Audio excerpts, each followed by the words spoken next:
Good evening. Welcome to the December 13th, 2022 Michigan State Area Schools Board of Trustees meeting. This first meeting will be a public hearing. Could you stand for the pledge, please? Pledge allegiance to the flag of the United States of America and to the republic for which it stands, one nation, under God, indivisible, with liberty and justice for all. Thank you. Call the mission statement, please.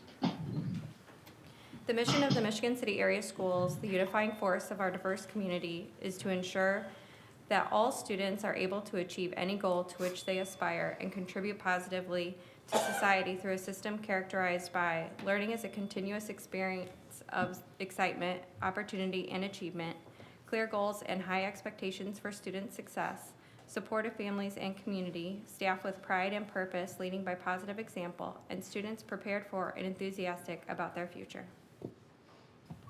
Thank you. At this time, Mrs. Painter, all members are present, with Mrs. Edwards attending via Zoom. Now to the agenda. Item number 1, second joint public hearing on projects and preliminary determination. Thank you, Mr. President. If I could, I'd like Mr. Shanahan can explain the resolutions and the process that's in front of the board right now. Sure. So tonight is the second of 2 public hearings. As you recall, we had the first public hearing at your November board meeting. And so tonight's presentation is the same material. There's nothing new, nothing's been changed. The only difference tonight is that at the conclusion of the public hearing, you will have some resolutions to consider.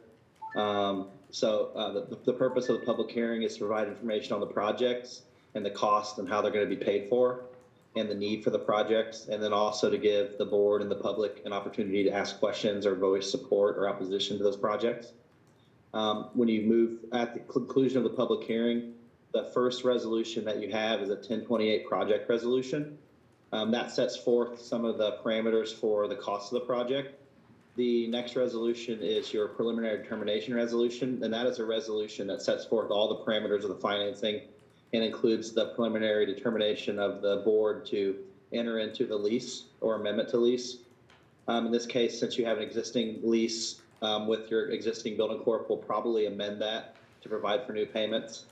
And then your final resolution is a resolution that approves that form of amendment. So the only thing that form of amendment will do if the bonds are actually sold would be to increase the payments due under the current lease to be sufficient to satisfy the current outstanding debt as well as the new proposed debt. So those are your 3 action items tonight. And if you choose to move forward, we will publish notice of the decision to move forward. And then that'll start a 30-day period for there to be input from the taxpayers. Happy to answer any questions. Any questions by any board members? Any questions by any board members? No? We've already had the 1028 hearing and there's nothing that has been changed. So at this point, it's open to the public to make comment if they have any.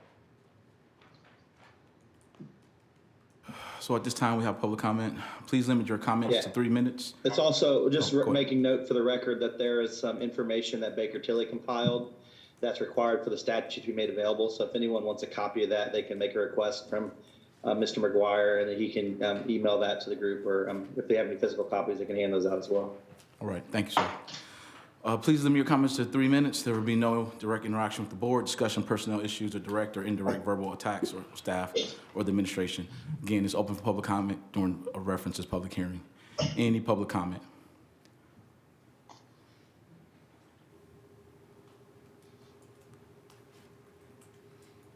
Hi guys, Michael Gresham, 2422 Ohio Street.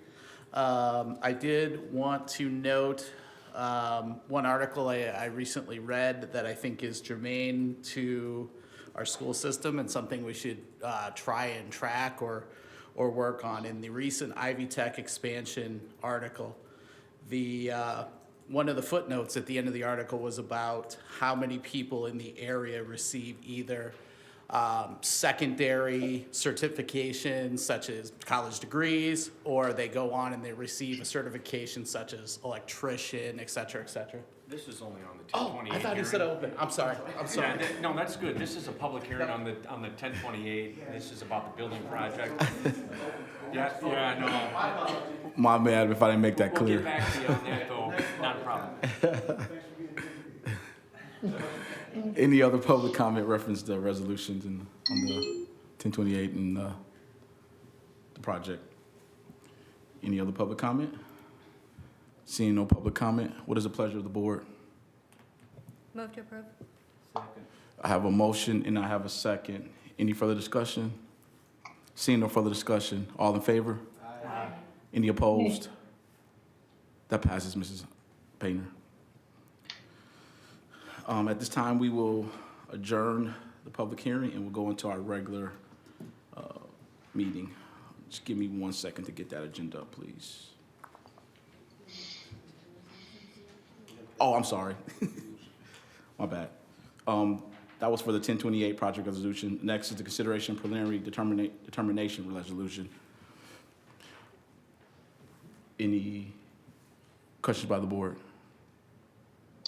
Do I have to do individual public comment for that, or is that? No. Okay. Any questions by the board? What's the board's pleasure?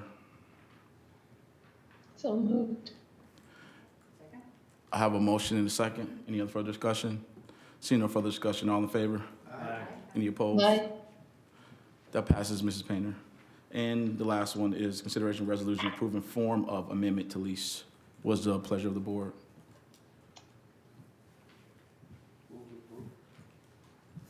I have a motion and a second.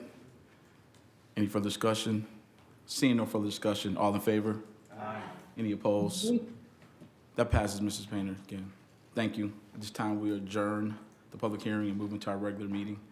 Just give me 1 second for the agenda.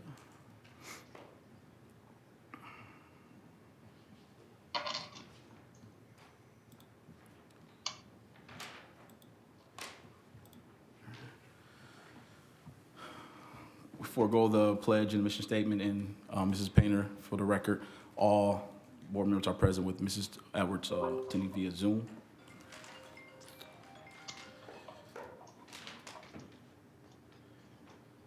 At this time, public comment will be open. Please limit your comments to 3 minutes. There'll be no direct interaction with the board. Discussion of personnel issues or direct or indirect verbal attacks of staff or the administration. Please state your name and address also. Okay, we'll give it a second. Yes. I apologize for that earlier. No problem. I thought I heard open, so. Anyway, wanted to speak about the end of the Ivy Tech article, with their recent expansion article. They cited statistics that are very germane to what we do in our school system, and it's worth noting here as something we should probably pay attention to and maybe pick up and track in the future, but they cited internal research which gave them the statistics saying that in the United States, 51.9% of people aged 25 to 64 have some sort of post-education or post-secondary education certification, whether that be a college degree or say an electrician certification or something extra along that line. So 51.9% in the United States. That number drops to 48.3% covering the state of Indiana. In LaPorte County, that number drops to 28.6%. So we are effectively 60% lower than the national rate, or about 23 percentage points lower than the national rate, meaning that after high school, our local area is not doing much. It's something we need to consider as we set agendas and goals with our system. Obviously, we don't control what happens post-secondary, but how we deliver adults to the post-secondary world can have a direct impact on what they achieve after Michigan City area schools. Thank you. Thank you. Any other public comment?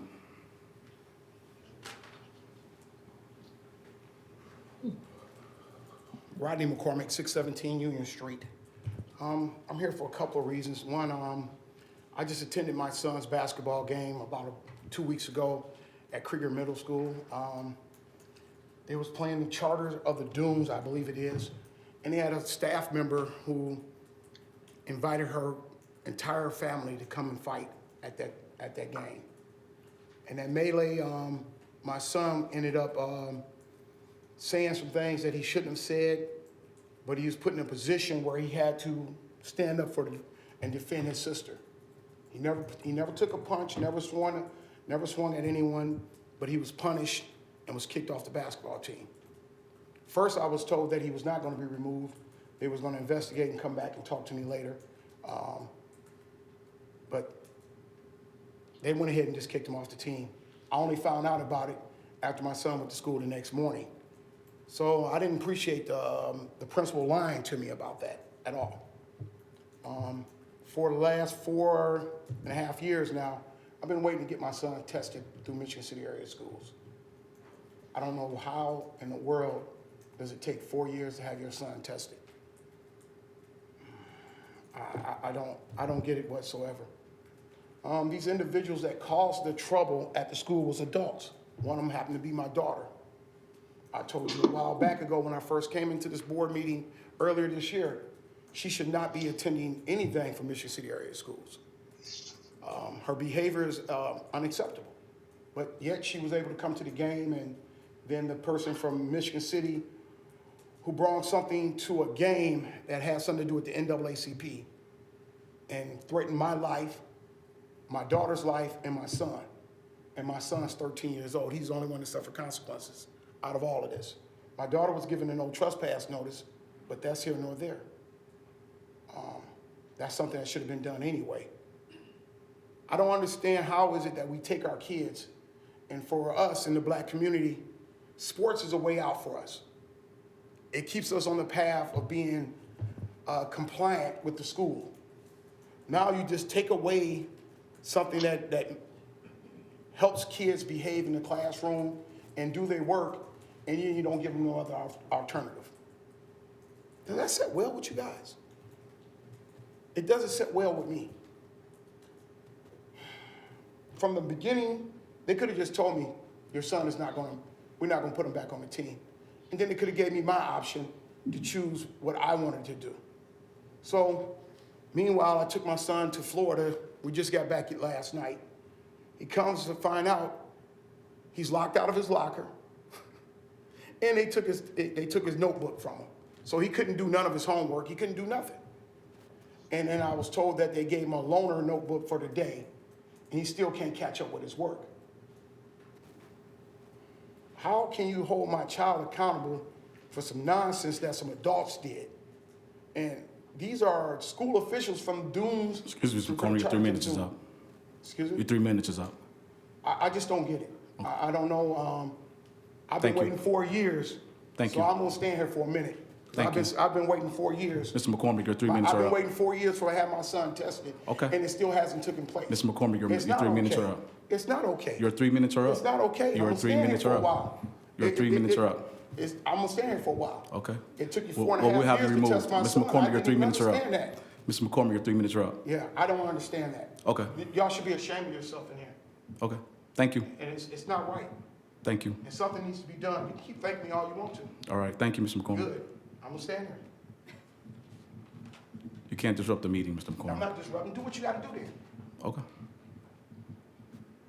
Mr. McCormick, you need to leave. At least the podium. You can go back and come back up and get another 3 minutes, but you need to leave the podium and come It's back up. shameful. It It's is. shameful what y'all doing. Thank you, sir. These kids deserve to be tested, and you should do it. Any other public comment?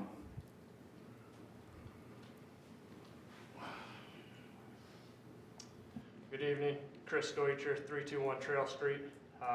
Was the head wrestling coach and assistant middle school coach up until this week. I thought long and hard about if I wanted to come here tonight and what difference it would really make. But I was reminded of the student athletes, and I came here in hopes of making something better for them. I took the head coaching job because I care about this city, this school, and the kids that pass through here. I know what it was like in the early 2000s, and I wanted to improve the experience. My high school coach inspired me to grow, learn, and set high goals. Wrestling ended up getting me into and through college. I knew I had a blueprint because I saw it done when Brian Anderson, now at Wabash College, came to Michigan City my freshman year. Shaman hired me after Richards was given the job with no experience, and Tom Vastbinder spent years unsuccessfully building a program. I told him I was tired of seeing this program led by people with minimal wrestling experience, and if he hired me, I would push for changes. We set off with 2 seniors, 0 juniors, 2 sophomores, and 4 freshmen. 3.5 years later, after having middle school wrestling canceled for 2 years because of the pandemic, and it was just easiest, we have over 20 elementary student athletes with plans of creating competition at the elementary level next year.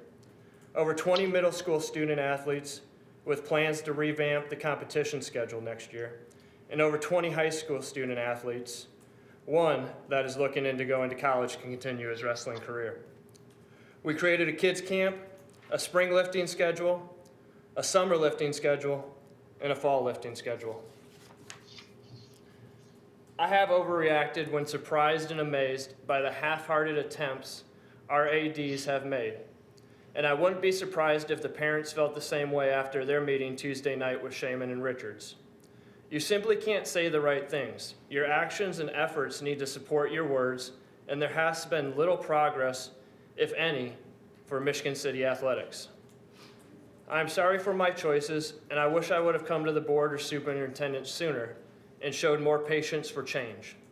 If I must be fired, I understand, and I will own that responsibility. But I encourage you to investigate and ask questions about the responsibility and ownership of what's really happening with the Good Old Boys Network controlling the AD's office and the commonality of our failing sports programs. I could cite numerous situations and issues I have seen.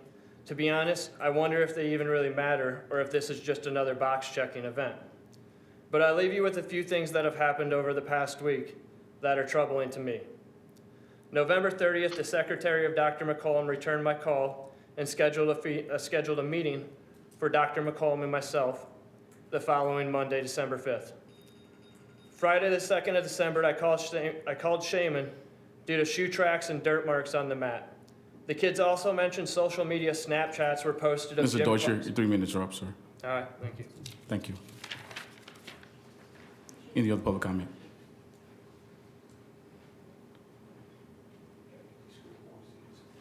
Any other public comment? Good evening. Danielle Lapointe, 4035 North Fox Hollow Drive. I am the parent of 2 Michigan City student athletes who participate on the middle school wrestling team. I'm very disappointed in the decision that Coach Deutscher was just talking about. It's been devastating for our children. During the parent meeting last week following the staffing change, other parents expressed similar frustration and concerns over the timing. The athletic department acknowledged timing was unfortunate, but insisted that immediate termination was the necessary course of action. A parent asked for clarification as to the reason for the termination, and while no specific details were able to be shared, we were told that it was due to conflicts among adults and did not involve the kids. As you can imagine, several parents reacted negatively to this admission. The idea that the kids are suffering because the adults can't get along didn't sit well with anyone. At the meeting, it was acknowledged that Coach Deutscher was an important mentor and person in many of the kids' lives. They were encouraged to continue to have a relationship with him and were told that he would still be permitted to attend their competitions. While I appreciate this acknowledgement and sentiment, for me it begs the question. Coach Deutscher, which was just rehired in October, what could have possibly happened in that short time that was so egregious that immediate termination was the only option, yet the kids are still being encouraged to maintain a relationship with him, and he'll still be welcome at our events? Part of why so many of us support Coach Deutscher so strongly is because of everything he just listed, but because he demonstrated a commitment to the program from the high schoolers down to the elementary kids. Even though the wrestling program is very much in a building phase, he always fought to make sure our athletes were treated fairly. He understood that building a program doesn't start at 9th grade.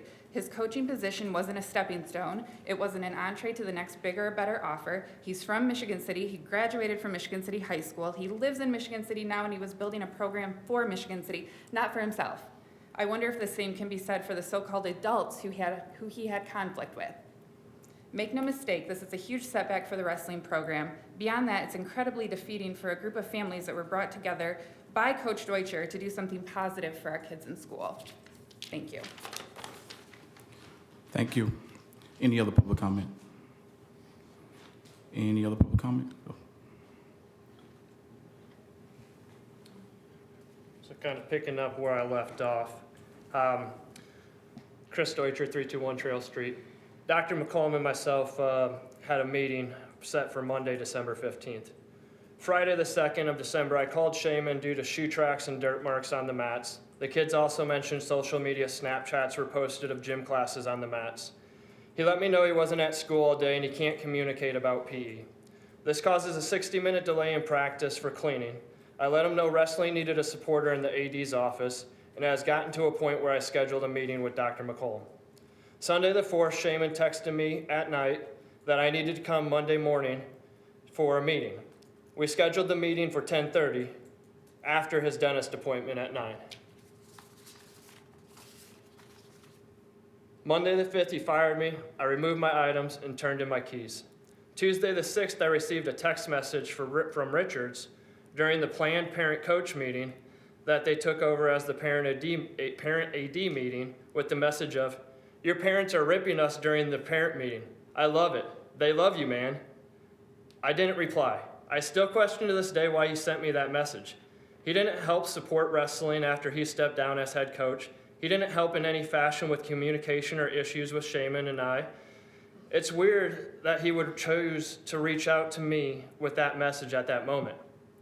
Wednesday, a counselor was told by Shaman that a student athlete was extremely angry lately and they needed to be called in to talk. Shaman knew why the student athlete was not happy. He voiced his message that Tuesday night. Instead of contacting a parent to discuss these issues, he had the counselor pull the student in with the principal.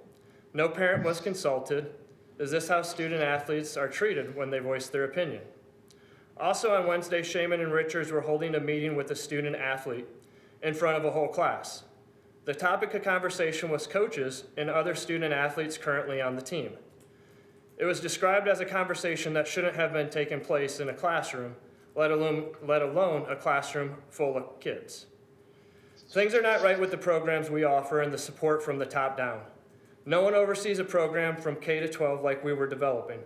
The wrestling program is proof that MC students and MC parents will show up. The programs we offer are the issue. We are simply checking boxes and maintaining a bare minimum. We are 8th out of 8th place in the DAC. We would be lower if other teams' JVs were invited to compete against us. The kids are the ones suffering. They don't get to participate and be part of great experiences. They see how different sports are treated and how different people in charge act and treat people differently. They don't get scholarship opportunities that many other student athletes all around us are getting. I'm heartbroken for these kids. They're the ones suffering and will continue to suffer. Who is being held accountable at the board level, Coach the Deutscher, your superintendent time is level, up. and the athletic department Coach level? Deutscher, your 3 minutes are up. Until people in this room take stake in what's truly going on, expect more of the same. Thank you. Thanks for your time. Yep. Any other public comment? Just to let you know, Mr. McCormick, I'm gonna give you a second chance since I gave Mr. Deutscher a second chance, but technically I don't have to. All right. You have 3 minutes. We went to St. Paul Elementary School for 6 years. All of my family, my nephews, we all left Michigan City area schools because we didn't see no future here for us. My kids asked me to give them a chance to go to a public school, and I did it reluctantly to go to Krieger. And it didn't even take a semester for failure to come. It's a bad atmosphere. When you have principals lying to parents, that is totally unacceptable. All you have to do is just say yes or no. Just stand on what you believe in and just do the right thing. 4.5 years now, I finally got a phone call from special education. My son's supposed to finally get tested. We filled out all the proper paperwork 4.5 years ago. Why are we so slow moving? Is it because my son didn't go to Krieger then, or he didn't go to one of the elementary schools of Michigan City? Why are we punishing people who send their kids to private schools? I don't like my son in a classroom with 30 kids. I don't think no other parent in here would like that either. But why is it taking so long to do testing? It's unfair to the child who has to suffer 4 years for no reason because y'all too lazy to get them tested. I don't want to hear about COVID. I don't care about none of that stuff. This ain't about me. I don't need nothing from you. This is my son. He has a right to be tested. Shame on each and every one of you for doing what you're doing now. We'll change this through elections. Thank you. Any other public comment? Any other public comment? Any other public comment? Seeing no other public comment is closed. On to the consent agenda. Number 1, approval of amendments of preceding meeting. Number 2, approval of employee appointments, resignations, retirements, leaves of absence, and status change. Number 3, approval of secretary's report on bills to be paid, approval of pay dates for December 2nd, 2022. Number 5, authorize the necessary year-end transfer of appropriations within functional accounts. Number 6, authorize the payment of bills submitted after the December 13th board meeting and prior to January 1st, 2023. And number 7, travel reimbursement. How's the board's pleasure? Move to approve. Second. I have a motion and a second. She has an amendment that she wants to. She needs to recuse herself from the employee part. So can you read to your amendment to vote for all except for number 2? Yeah, you want to abstain for the whole vote? Okay, I didn't know she wanted to vote on the other items. Okay, sorry. So I have a motion and a second. Any other discussion? Seeing no further discussion, all in favor? Aye. Any opposed? Aye. Mrs. Painter, that passes. Thank you. I abstain. Oh, I'm sorry, and 1 abstention. All right. At this time, superintendent's comments, Dr. Bob Reason-Watkins. The annual Michigan City Area's food drive was a success. This past Saturday, the Michigan City High School Student Council collected over 3.5 tons of food during their drive-through event at Ames Field. 917 books were also collected for Operation Bookworm. A special thank you to all who donated and special congratulations to Knapp Elementary School, which will take home the large trophy again this year. Knapp collected 2,621 pounds of food, which is almost 7 pounds per student. Marsh, Cool Spring, Krieger, Michigan City High School, and Springfield all collected more than 1 pound per student. Cool Spring collected the most books for Operation Bookworm and will receive service hours from the High School National Honor Society as a prize. Special thanks to Michigan City High School Student Council Advisor Candy Fear and National Honor Society Advisor Christine Freitag, along with the JROTC, Betsy Cohn, and Jessica O'Brien. The United Way of LaPorte County has awarded an allocation of $15,400 to the Safe Harbor After School Program and an allocation of $15,000 to the Open Door Adolescent Health Center. We are grateful to the United Way for its continued support of these valued programs, along with the Kindergarten Countdown program. 4 Michigan City High School juniors have been recognized as rising stars by the Indiana Association of School Principals based on their academic achievement. Congratulations to Madison Gresham, Levi Scoville, Ashley Sparks, and Andrew Vicari on this outstanding accomplishment. All 4 of these students have grade point averages of between 4.3 and 4.45. Barker and Krieger Middle School students were recognized last week by Save the Dunes, which presented them with the Dorothy Buell Youth Environmental Award. This honor recognizes the efforts of our 7th and 8th graders during Better World Day last spring, when they worked to clean up the parks and encourage recycling across the city. Michigan City High School freshmen Angie Reynolds and Frank Anderson, who served as an 8th grade captain last year, accepted the award, along with Barker STEM teacher Daisy Lee. Congratulations to all involved. Automotive technology students from the A.K. Smith Career Center finished their final certification testing for the semester last week, and 21 students earned a new record of 64 certifications. Just for context, an instructor needs 4 automotive service excellence certifications to teach the course at this level, and 5 students in the class earned 4 or more. 2 of the students are now master certified in automotive technology, and a special congratulations goes to these students, as well as automotive teacher Steve Barnes. And finally, a reminder that winter break for the Michigan City area schools is Wednesday, December 21st through Wednesday, January 3rd. School will resume on Thursday, January 4th. And I would like to wish all of our staff, students, and families, as well as our board members, happy holidays. Thank you, same to you. Thank you, Dr. Wilkins. This time we go into the business portion of the agenda. Number 1, memorandum of understanding with Swanson Center. Dr. McCollum. Thank you, Mr. Corley, and good evening, board members. Tonight I am recommending for your approval memorandum of understanding with the Swanson Center. The MOU will provide Swanson Center services for Michigan City area schools. As listed in your board packet, it will make available crisis assessment and intervention at the schools during the day, treatment planning and recommendations, individual and group therapy at schools during the school day, individual and group skills training, and also case management.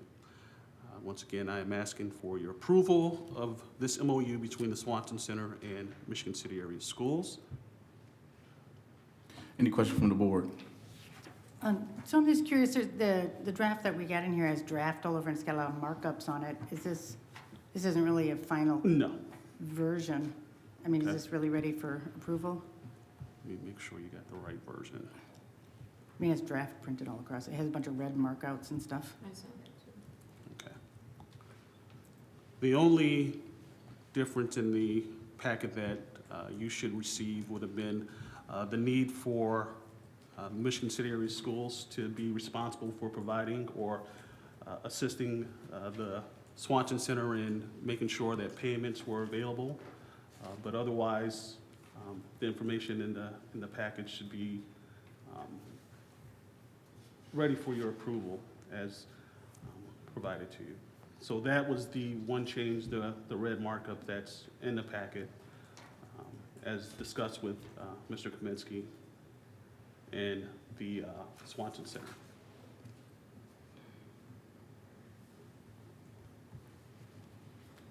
So, I mean, you're saying that Swanson Center agrees to these changes? Is that? Yes. Okay. And we have Karen Bloomer here as a representative from the Swanson Center as well tonight. Oh, terrific. Okay, terrific. Any other questions? Will we be hearing from Karen? Do you have a question for her? Or did you have anything to say, Well, Karen? Oh, I mean, she worked with us as well as the CEO, Mr. Peck, to ensure that the services that are listed in the MOU will be provided to our students. great. And you're aware of the changes in this MOU and? Yes. And you're, okay, good. Everybody's in agreement. Good, okay. She's been working on it. I can't hear. Any other questions? No. The business is so, what does it say here about? Thank you. It's in red, the business associate agreement. Where's that? Is the attachment? That is to ensure that we are aware that they will follow all HIPAA expectations and responsibilities. Is it attached here? Yes. No. Do you see it? Is that item number 3? No. Oh, no, what she's talking about is actually No. under,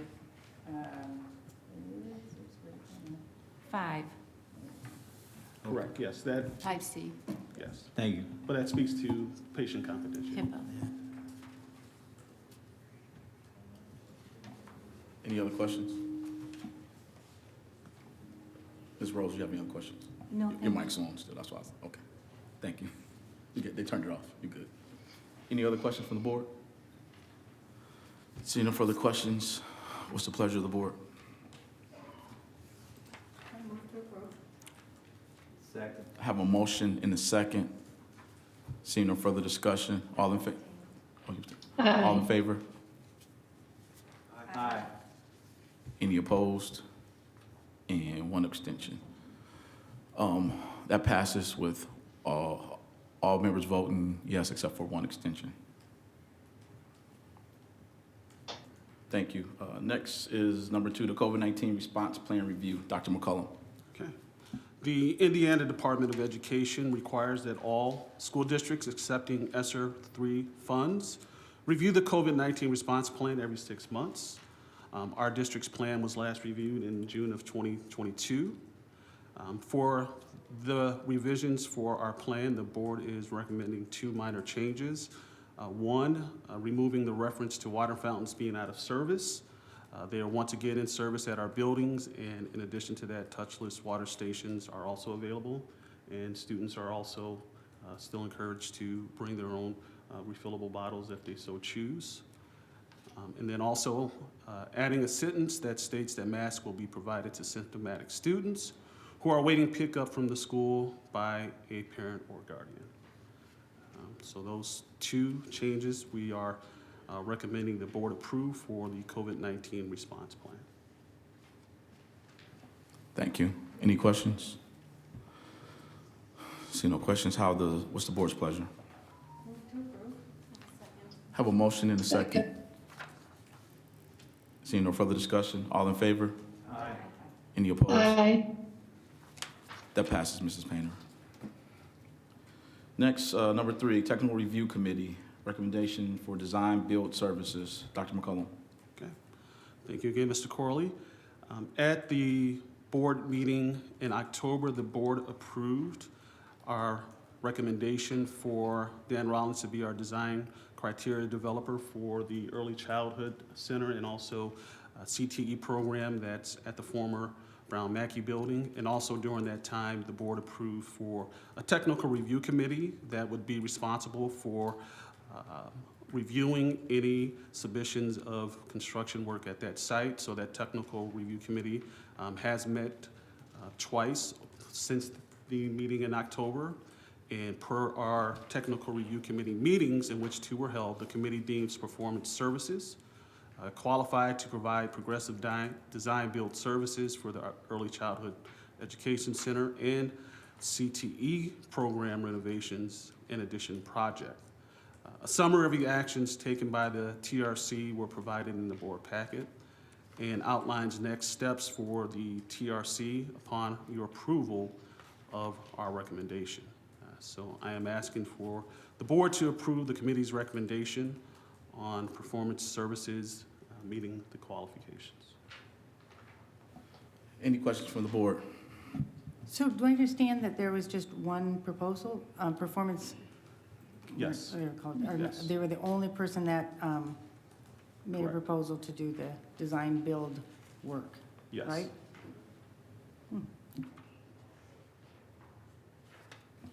Any other questions from the board? Seeing no further questions, what's the pleasure of the board? Move for approval. Second. I have a motion and a second. Seeing no further discussion, all in favor? Aye. Aye. Any opposed? That passes, Mrs. Painter. Number 4, resolution for authorization of continued use of the design criteria developer phase 2. Dr. McCullum. Okay. And I will also add that this is recommendation along with the next business item are in line with the TRC process that we went through. And I will also add that Dan Rollins, who is our design criteria developer, is part of the Zoom. So in terms of specifications, statutes that the TRC had to meet, that the design criteria developer and our one proposal had to meet, he can speak to the specifics of that. But in this particular recommendation, I am asking for the board to adopt a resolution indicating that the school corporation's desire to continue progressive design build procurement process when only one design builder has submitted a verified statement of qualifications. A copy of the resolution has been provided in the board packet, and I am asking for your approval of the resolution. Any questions by the board? I have a motion and a second. Seeing no further discussion, all in favor? Aye. Aye. Any opposed? That passes, Mrs. Painter. Thank you. And number 5, authorization of issue request for proposal to Performance Services Incorporated. Dr. McCullum. For this recommendation, I'm seeking the board's approval to authorize the issuance of a request for proposal to Performance Services, as they were the loan offerer who submitted a verified statement of qualifications to renovate and also provide new construction for the Early Childhood Center and CTE program expansion. So, once again, asking for the board's approval for the RFQ.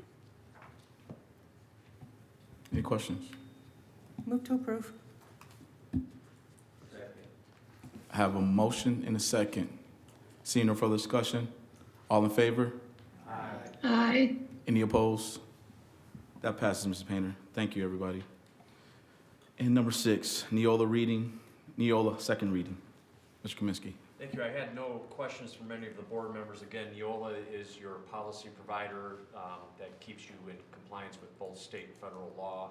It is not only reviewed by Neola, but then there is an Indiana firm that also reviews it for state compliance.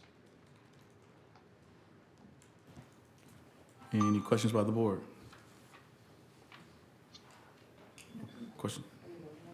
Yeah, we can vote. We can vote now, right? Second reading. Yeah. Board's pleasure. Move to approve. I second. I have a motion and a second. Seeing no further discussion, all in favor? Aye. Any opposed? That passes again, Mrs. Painter. Thank you, everybody.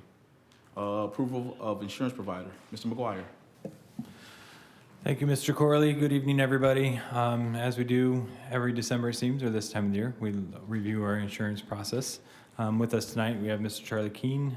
You have in your board packet the presentation that he has shared. I don't know if Mr. Keene has anything that he would like to add. And Ron, I don't know, did you put the presentation on the? I have it, so I'll share with him. So if you're okay, Mr. Keene, I will do the advancement for your slides. Oh, thank you.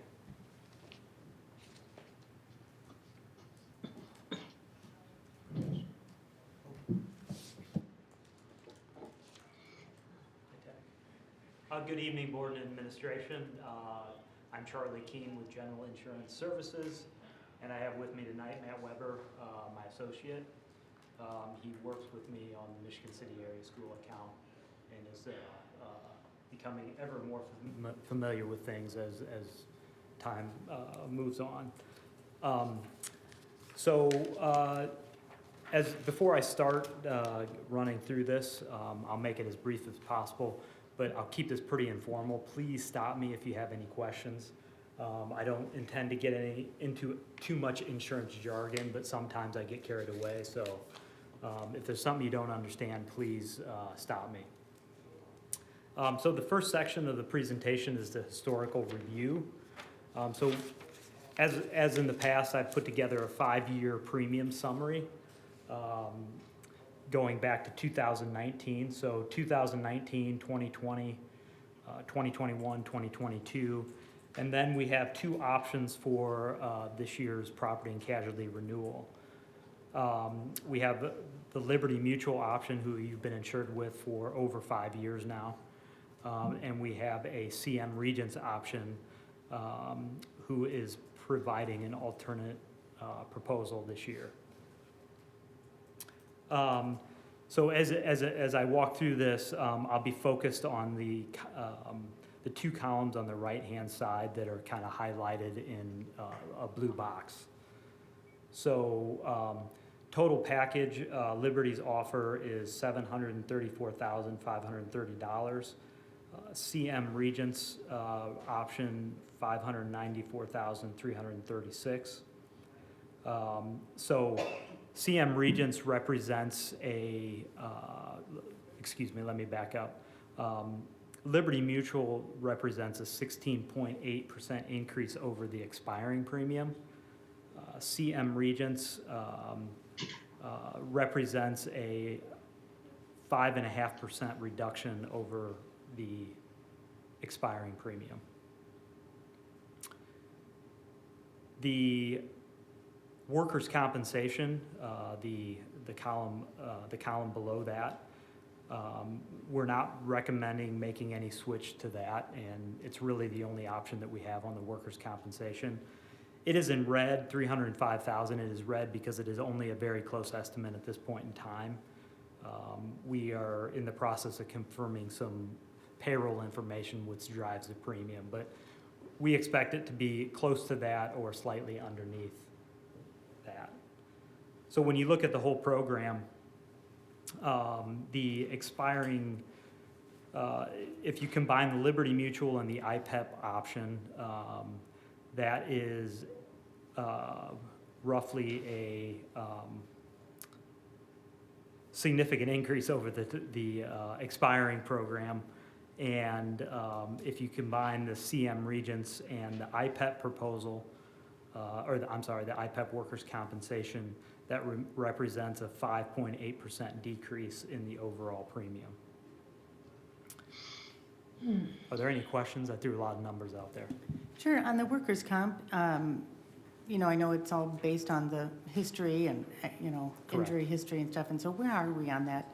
I know, you know, we don't get the benefit of reduced injuries until like, what, 3 years later? Yeah. And so where are we? Great question. Although I didn't put that in my presentation tonight, the school's experience modification, which is a 3-year representation of your claims experience, not including the most recent year, which is getting ready to expire, has actually reduced, which is why we're seeing some premium savings. Mm-hmm. So that's an improvement. The year-to-date claims are running a little bit of a temperature, but we won't see that impact until the following year. And they're what we call, you know, they're pretty green. So there's claims that are developing, you know, medical diagnosis will change over time. You know, the reserves will go up and down on these open claims as employees treat and go through their treatment process. Okay, and you're implementing, I know you do, give us information and training and things that try to reduce injury? Correct. And we're still working on that, and so these claims were not, I don't know, were not helped by that? Well, yeah, that's a great question. It's hard to quantify loss control efforts because you can't really quantify claims that don't happen. Of course, this is an ongoing process. And one of the things impacting workers' comp specifically, medical costs. I see. Very hard to control. The state of Indiana, because we have a pretty strong statute in the state, allows the employer to direct care on workers' compensation claims, which helps bring down the cost. But unfortunately, we don't have a huge pool of providers in the near area. So some of these things, we have to take what we can get. So. And you're not suggesting any different training or different education to employees based on the claims? Of course. I mean, we analyze losses every month when we get the loss report in. And then we kind of base that on kind of the losses that we're seeing or any kind of trending going on. We see some, you know, there's some claim development and slip and falls. Those are very, you know, and we talked to Dave at Sodexo and talk to him about snow removal, snow logs. But some of it you just, it's part of the area we live in too. So, yeah, there's always room for improvement, and it's an ongoing process. Great. So, thank you for that question. Sure. And do you have any explanation for the other, the disparity in the estimates? I mean, that's a pretty big difference. Yeah. So it's a great question. Liberty Mutual is a national insurance carrier. You guys probably all see their commercials on TV nonstop. They are a national carrier, and they have data. They have unbelievable amounts of data. So what they do is they model out these premiums based on the data that they build out. So we call that predictive modeling. So the computer does a lot of the underwriting. Short answer is this is the rate that they think they need to achieve to be profitable in this line of business. Mm-hmm. So this predictive modeling is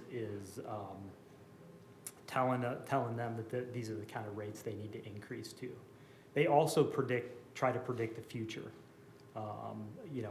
Claims that are developing, lawsuits, large settlements, things of that nature that all go into this calculation.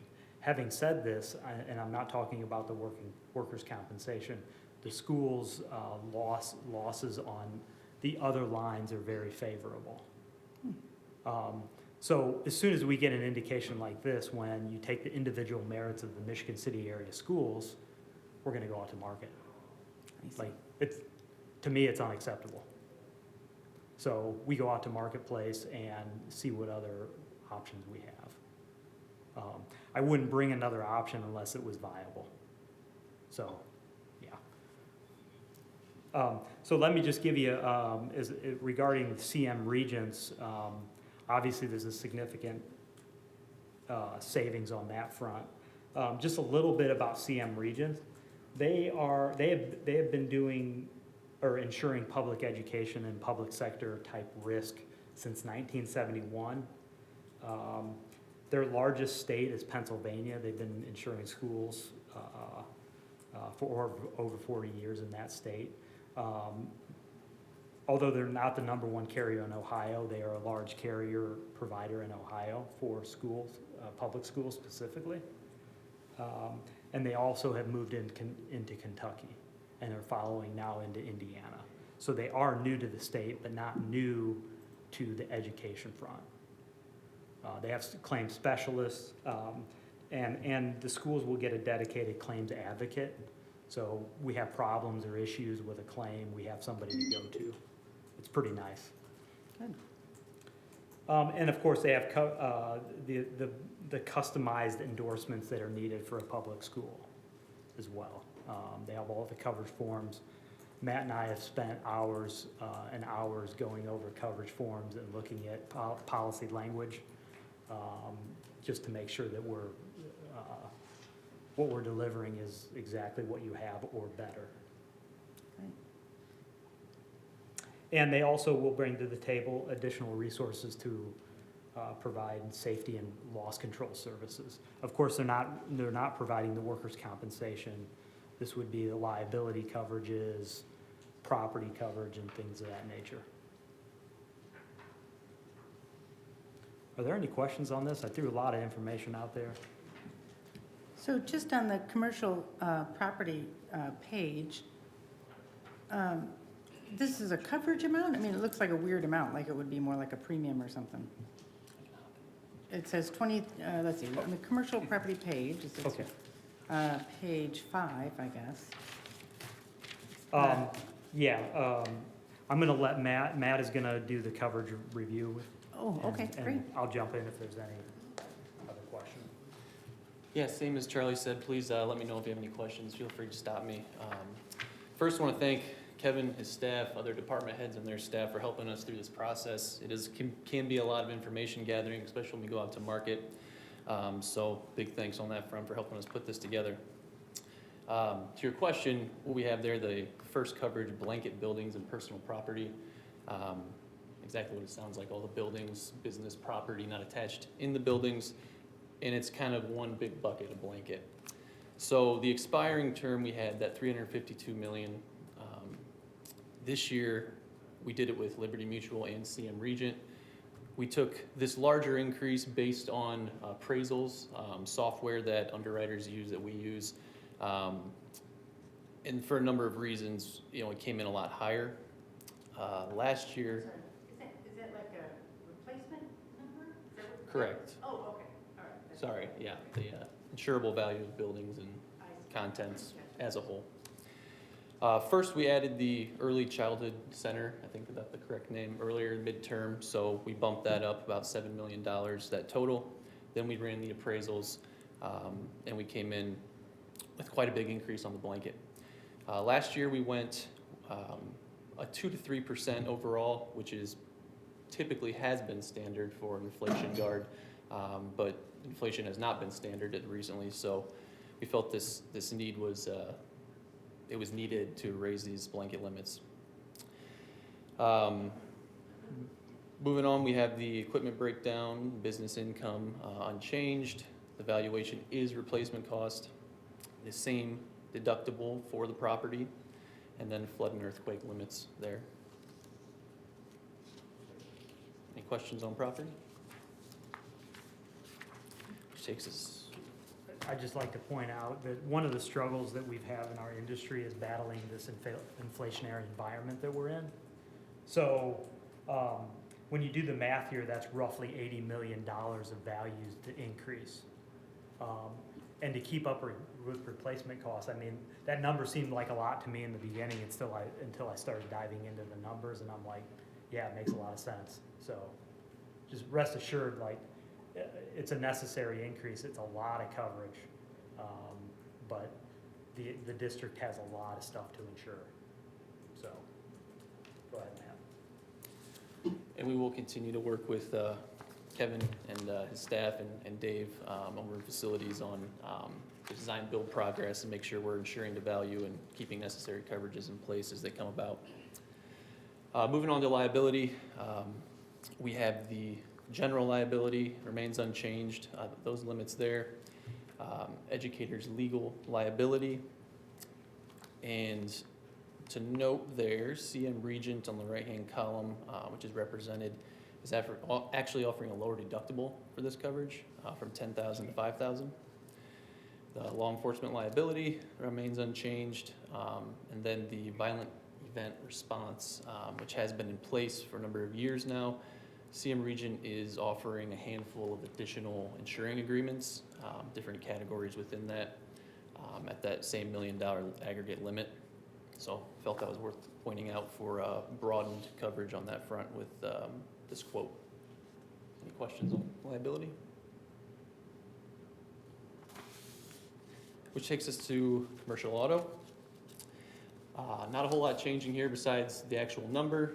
We true this up kind of at this time every year before the new term, and we will do it again before binding, but we're currently at 120 vehicles. And one thing of note, the replacement cost for buses currently with Liberty Mutual, they will say 12 years old or newer, you get replacement cost. CM Regent is just offering replacement cost across the board. I know we don't generally have buses get much older than that, but that was a nice coverage enhancement to point out. Any questions? We can move on to workers' compensation. No changes on this front in terms of coverages. We will confirm some of the payroll and get the premium amount, but coverages remain unchanged. As well as the last page, which is the umbrella or excess liability, which goes over the coverages listed there and for those limits. It's $10 million umbrella. Any questions from coverages? Before I let Charlie jump back in here. And to just to conclude here, you know, our commitment to the Michigan City area schools. General Insurance has over 30 years of experience specific to public education and public sector risk management programs. We have access to all viable public sector specific insurance carriers. As you see, we're presenting another option. we have direct access to the carriers, so we can leverage negotiations. Direct access to the underwriters is super important versus going through a broker and a third party to get there. And we had a dedicated local service team, myself, Matt, Jan Fitzpatrick, and Cassie Lemley, all work on your account in constant communication. The next page, services, the first part of a good loss control program is risk identification. Just like any organization, business, municipality, public school, the risks are evolving, and our world is getting riskier by the minute. You guys probably see that on the news occasionally. So keeping up with trends and analyzing those types of things so we can bring those concerns to the administration, super important. And obviously the insurance program administration, that's just table stakes, that's just what we do. You guys expect us to do it, and that's what we do. And claims management and advocacy. So we use a team approach, myself, Jan, Matt, Cassie, we all jump in when necessary on claims. They're confusing, sometimes they're hard to understand, which is why we're here. We're here to fight for the school district in the event that an insurance company sees things differently than we do. And of course, risk management assistance, safety committee facilitation and participation, review of contracts that have insurance and risk transfer in conjunction with your attorney, experience model analysis, which next year I'll bring a much more detailed analysis of that, and self-insurance analysis. So another way to transfer your risk or to finance your risk rather is to work on a self-insurance program. So we are constantly analyzing that to see if it's a viable option for the school district. Any other school corporations doing self-insurance? Yes, they do. A lot? No. Just, There's not many. They have to be sizable districts. I'm sorry? Larger districts. Larger Yeah. districts. They have to be sizable districts. I Before, not to get into too many weeds here tonight, but before the maintenance was outsourced to Sodexo, we were very close to getting very close to self-insurance on the workers' compensation. But once you lose that payroll, which equates into premium, it doesn't make as much sense, because even in a self-insurance program, there are fixed costs. You have to go out and purchase excess coverage to essentially reinsure your self-insurance program. So I'd love to talk for hours on that topic. I have to hold myself back, so. Any other questions from the board?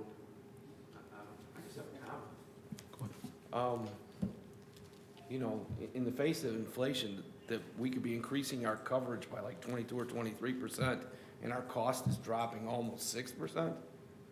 I'm just sitting, I'm amazed when I ran the numbers. And I want to thank you too for keeping us in an area that we can afford to be in. So, thank you. Thank you.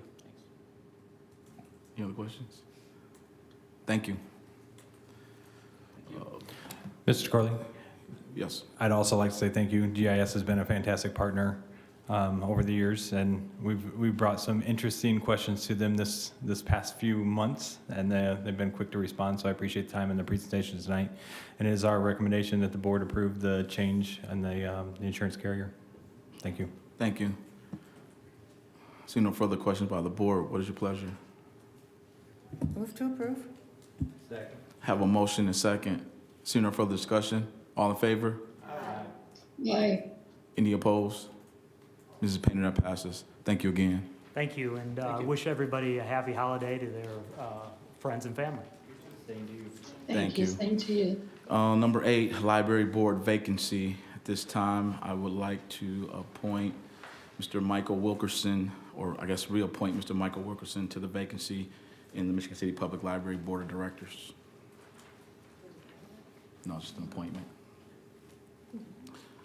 So moved. There's no voting, Mrs. Edwards, it's just an appointment. Thank you, though. At this time is time for any board statements or actions or issues require action prior to the next board meeting. Do any board members have anything they'd like to say this time? Mr. D. I'd just like to bring to attention our gentleman that's sitting over on the other table, Kevin. He made a presentation at the Redevelopment Commission again last night for the second month in a row. So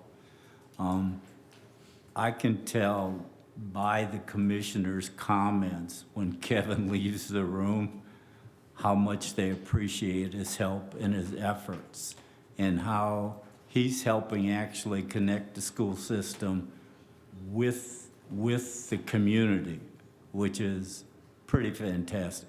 So thank you, Kevin, for the work that you do. Any other comments by any other board members? No? Okay, so I'll get my comments out the way now. So again, I'd like to start by thanking our administration, all cabinet member staff and so forth, down to teachers and all staff and our parents and students for continuing to be a community of greatness. I know at times we may not all agree and we might have disagreement, but I think in the form of harmony and unity that our disagreement should be respectful to each other. I'd like to thank those who respectfully gave their public comments tonight. I look forward to any public comment, but again, I think it's important that we be respectful for each other. This is a process, and we are adults who are showing examples to our kids. Whether we agree or disagree, it's not the issue, it's the way we do it. So again, thank you all. I'd just like to point out some things about our students.